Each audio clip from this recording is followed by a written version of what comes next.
story about cybersecurity and people.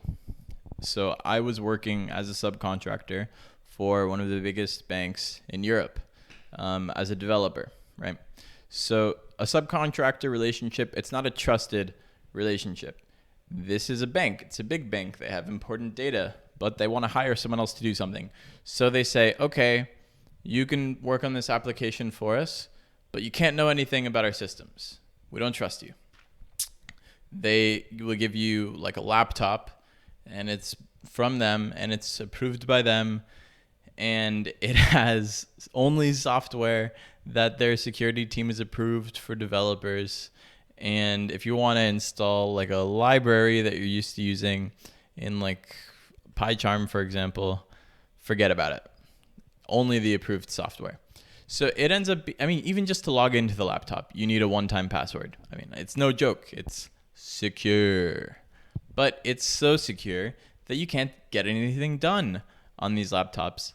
And so naturally, developers at the company that I was at, which have nothing to do with the bank, but we're doing a project for them, we're like, look, if we work on these laptops, we're not going to be able to get anything done. So we worked on our laptops. So we would literally exfiltrate the data on the approved laptop to an unapproved laptop, work, put the data back onto the approved laptop, and ship it back to them. What's the lesson of this story? People don't like security. People don't like security. Even me aspiring to work in the cybersecurity field as a penetration tester, hopefully penetration testing Kubernetes clusters exclusively. Even I, as a developer, hated overly secure things. It's unrealistic. It's unignorable. People don't like security. It keeps them from doing their job the way that they're used to, and there needs to be a middle ground, right? So today we're going to talk about chapter 10 of this book, Hacking Kubernetes: Threat-Driven Analysis and Defense. And this chapter is called Organizations. It's about the weakest link in the security supply chain, and that's people. And so we're going to talk a little bit about that. So ultimately, a company is built on people. In this book, they kind of showed us an organizational pyramid. And at the base of the pyramid is people, because everything depends on people. At the top of the pyramid is the application. And the reason for that is that the application can be interchanged. It doesn't depend on anything. You might upgrade it for something else. But ultimately, like, what's actually driving things is people. Typing on the keyboard is people. Making decisions is people. Typing in passwords is people. Enforcing policy, creating policy, defining policy, running up the cluster, configuring the cluster. Everything is people, right? And that's unignorable because all of the security that we talk about is at the app level, which is at the top of the organizational pyramid, or one step below, which is at the tooling level of the organizational pyramid.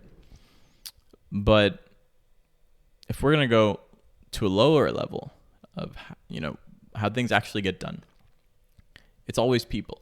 How do you secure people? I don't know. You can't. It's called the weakest link for a reason.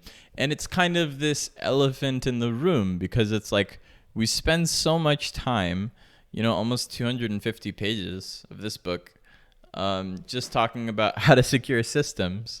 And we don't talk about how to secure people. And I think I saw a statistic once. It's like 75% of company breaches happen through phishing. Phishing being a social engineering attack, an attack on people. So yeah, if you're ignoring how, assuming that statistic is true, if you're ignoring how 75% of breaches happen and not putting your effort there, then that doesn't make a lot of sense. But still, we talk about securing systems. rather than people, because people are unpredictable.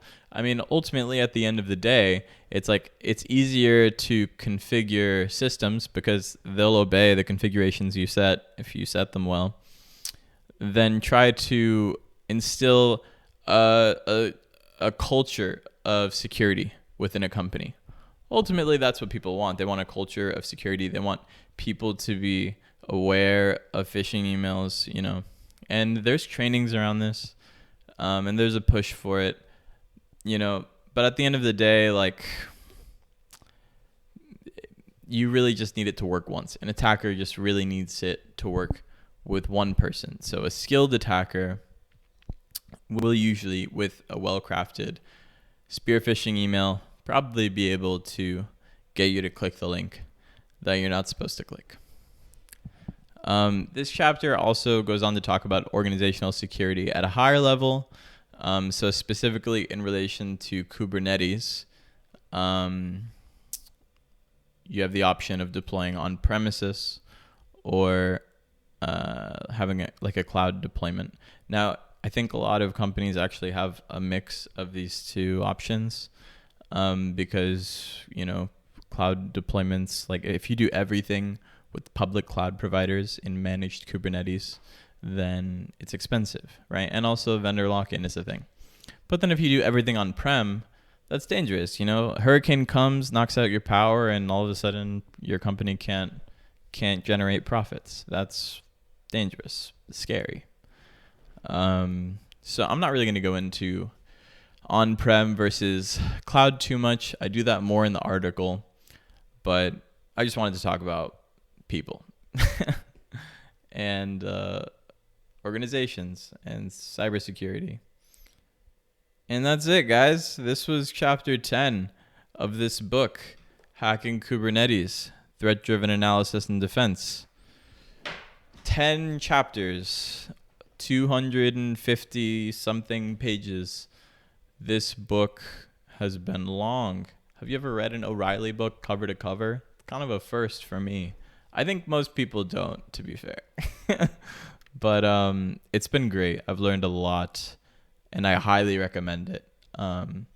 Reading from books rather than just like taking in articles and how-tos and tutorials all day, it's different. I feel like you get a more foundational understanding of how things work. And hands-on experience is always important, and I'm not knocking that, obviously. Hands-on experience is everything. But I gotta say, now that I've learned so much about Kubernetes from this book, when I do go on to working with it more, I mean, I worked in and around Kubernetes as a developer for 2.5 years.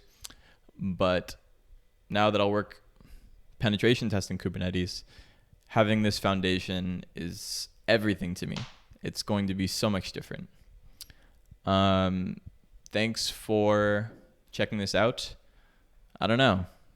I hope that this has been informational, or at least, you've enjoyed having a companion through listening to this book. And stay sharp. Never stop learning.